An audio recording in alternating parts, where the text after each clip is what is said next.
Le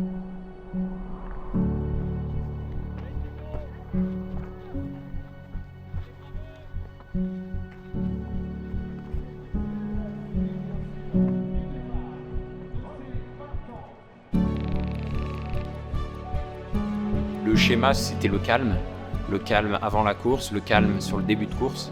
Ça fait partie vraiment de l'économie d'énergie en général. Donc ça, c'est vraiment la guidance que m'a apporté Patrick. Par exemple, il m'a dit l'an dernier, t'es arrivé à 16 ou 17 à l'heure sur la ligne d'arrivée. C'était n'importe quoi, j'avais fait des accels. Il m'a dit de façon simple, aujourd'hui, arrive juste en marchant, quoi. Et celui que tout le monde attend ici du côté de Seroka, une légende, mesdames et messieurs, il travaille encore hier, Yvon Carrier.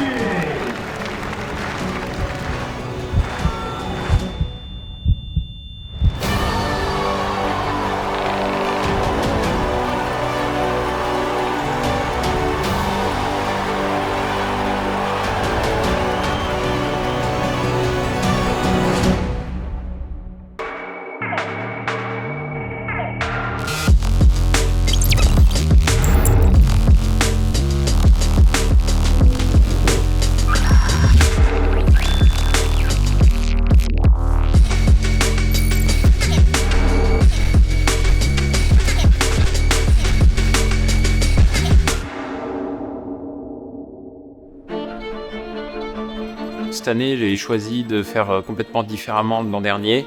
Je m'étais bien mis d'accord avec mes partenaires en disant que je ne serais pas sur la semaine de l'UTMB, ce qui m'a permis en fait de rester à la maison. Je me suis même organisé une semaine de travail qui était adaptée. Ça m'a vraiment apporté plus de sérénité dans les jours avant et puis même le vendredi, le jour de la course, où vraiment c'est passé de façon agréable et juste la petite pointe de stress qui était nécessaire pour respecter l'événement, quoi. J'ai eu aucune pression à laisser partir la course devant, à faire ma course dès le début. Donc là, j'étais en fait déjà avec Jean-Philippe ou juste derrière. Et aux Ouches, déjà, je regarde une première fois ma montre. Sur le plan de course qu'on avait fait avec Jean-Philippe, on était à la minute. Donc j'ai dit à Choumi, ça y est, le train suisse est parti. Et puis à Saint-Gervais, toujours beaucoup d'émulation. Mais j'étais déjà centré sur moi. Je suis vraiment resté dans un train de sénateur. Notre homme de la gorge, toujours très impressionnant. Beaucoup de soutien, alors c'était sympa parce que je pense qu'avec les petits épisodes, les gens me reconnaissent pas mal. C'était vraiment sympa. Donc finalement, on a rattrapé d'un camp, je crois déjà à la Balme. Puis de la montée de la Balme à la Croix du Bonhomme, sans pousser plus que ça, on a dû reprendre 10 ou 12 gars. Donc on est dans le bon pace. Chapieux, pareil, à la minute. On évoluait bien en montée, bien en descente. Là, Jean-Philippe, il a commencé à avoir vraiment pas mal de problèmes digestifs. Donc, quand il s'arrêtait, je continuais, mais tempo un peu inférieur et vice-versa. Donc, ce qui fait qu'on a continué assez naturellement jusqu'à Courmayeur. Assieds-toi, c'est parfait. T'as un point de course ici, si tu veux regarder. Regarde où ça en est, si tu veux. L'assistance avec Patrick, c'est cette opportunité de pouvoir être épaulé de quelqu'un en qui j'ai 100% confiance. C'est quelqu'un qui sait se préparer pour les grands rendez-vous, qui sait être là le jour J. Voilà, top 5 à 8 minutes Blanchard. Et le groupe du podium, Germain Grangier, Arthur Joyeux-Bouillon. Ils sont passés à 53 il y a 5 minutes. C'est le premier moment où Patrick il m'avait fait le plan de course. Je voyais les écarts avec le devant, avec derrière. C'est parfait, hein. T'es passé dans tous tes temps à chaque fois. L'état d'esprit, c'était d'enchaîner un petit peu plus que l'an dernier. J'ai voulu faire assez rapide. J'ai quand même demandé à Patrick de me passer un petit coup sur les jambes. Allonge bien. Ok. Voilà. Ouais. Il faut pas chercher. Tranquille sur les vastes internes aussi. Ok. Ravito très calme. Il a l'air d'avoir aucun souci intestinal. Il a pris le temps de se ravitailler. Il a pris globalement toute la nourriture qu'il avait prévue. Donc jusque-là, ça se poursuit parfaitement. Et il était relax. Il n'avait pas soif, donc paisible. Ouais, ok. Il était limite agréable.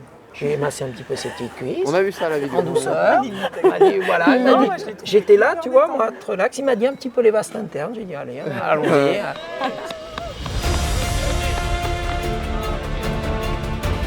On a dû rejoindre Mathieu juste avant Merton. On a constitué un petit groupe de 3 qui était solide parce qu'on était ensemble jusqu'à la Foulie où pour Jean-Philippe ça a commencé à être vraiment difficile au niveau digestif et je crois qu'il a arrêté juste après. Donc avec Mathieu, on repart ensemble. Puis après, là, il faisait quand même le max pour essayer de revenir devant et tout. Moi, je voyais dans l'état où j'étais, en fait, j'étais déjà dans l'équipe des contents d'être là, quoi. Comme je dis, donc...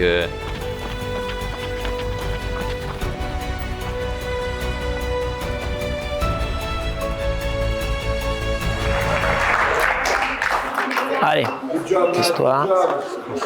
Ouais, j'ai vu. J'arrive à Champé, je me suis dit, ravitailler vite pour me mettre la presse. Donc ça n'a pas loupé, il a fait ça et du coup, j'ai pris le pied opposé, je me suis dit, allez, je joue mon jeu, je fais mon ravito. Arthur, c'est difficile. Bon, devant, c'est un peu plus loin. Derrière, pour l'instant, il n'y a pas de crainte. T'es quand même 5-6. Hein. Il faut que tu rechopes bon moral. Faut manger, faut boire, faut aller jusqu'au ravito suivant. Thibaut, il arrive un peu dans le dur de la course. Je pense qu'au niveau musculaire, au niveau quadriceps, c'était difficile. Donc il a eu une montée un peu difficile. Maintenant, j'ai trouvé quand même avec un bon moral, prêt à se battre. Allez, finis ça par contre, Tim. Faut que tu bouffes. Ceinture, un petit coup fait descendre à la ceinture. Une petite chips, un truc salé. Non, ça va? Allez, t'es capable. T'as montré l'an dernier. Là, c'est un moment dur. Mais c'est à toi de nous montrer ce que t'as dans la tronche. Ok? T'es venu là pour en chier aussi. Tu vas le faire. Allez, garçon. Allez!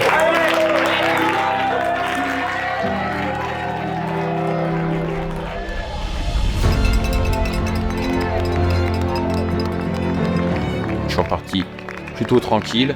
Et puis après, il y a Ludo qui m'a doublé à plan de l'eau. Alors là, il m'a enrhumé.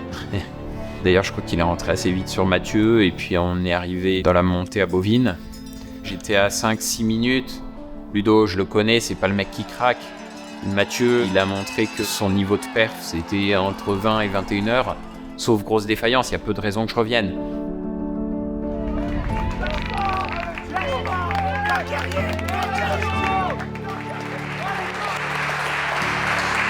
C'est très bien ce que tu fais. T'as maintenu depuis Trian, t'as rien perdu sur les gars. C'est bien, t'as pas repris mais t'as rien perdu. Donc c'est remarquable. Tu te bats comme un chef. Il y avait 7-8 minutes, je voyais que je n'étais pas capable de changer de rythme, quoi. Et c'est ce qu'on attend de toi. T'es à la bagarre, t'améliores ton chrono, tu fais de ton mieux. Mais là, on faut te battre jusqu'au bout pour être fier de toi sur la ligne, ok? Allez, lâche rien, mon gars. Allez.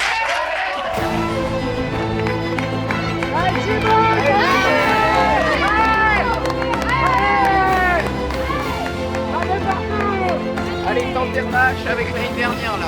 Bon joueur le sort. Allez, Thibaut. Puis à la flégère, pas mal de soutien. Et puis là, on me dit, bon, t'as pas loin de 10 minutes, je crois. Bon, je me suis dit, je vais faire une descente sérieuse, mais c'est pas la peine non plus de se faire mal.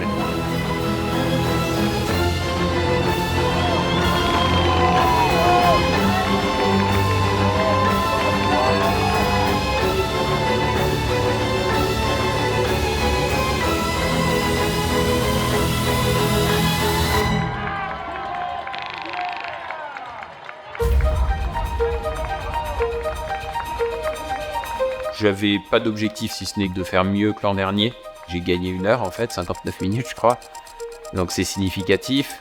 Là cette année, j'ai vu que j'étais capable de faire une course plus régulière qui commençait à ressembler un petit peu plus à ce que j'ai l'habitude de faire, partir assez raisonnablement. Alors par contre, j'ai pas réussi à faire une fin de course forte. Donc ça, c'est peut-être aussi quelque chose qu'il faut que je retrouve. Mais avant tout, j'ai retrouvé du plaisir récemment dans les derniers mois d'avoir pu partager tous ces entraînements avec les collègues. Ça m'a redonné un plaisir de l'entraînement que j'avais un petit peu perdu sur cette dernière année après l'UTMB qui a été difficile. Là, je sens que j'ai retrouvé un dynamisme. Donc voilà, maintenant je m'étais fixé un premier objectif global sur 3 ans. La première année pour découvrir, la deuxième année pour comprendre et la troisième pour réussir. Bon, maintenant, la pression va commencer à arriver. Il va falloir réussir la course maintenant.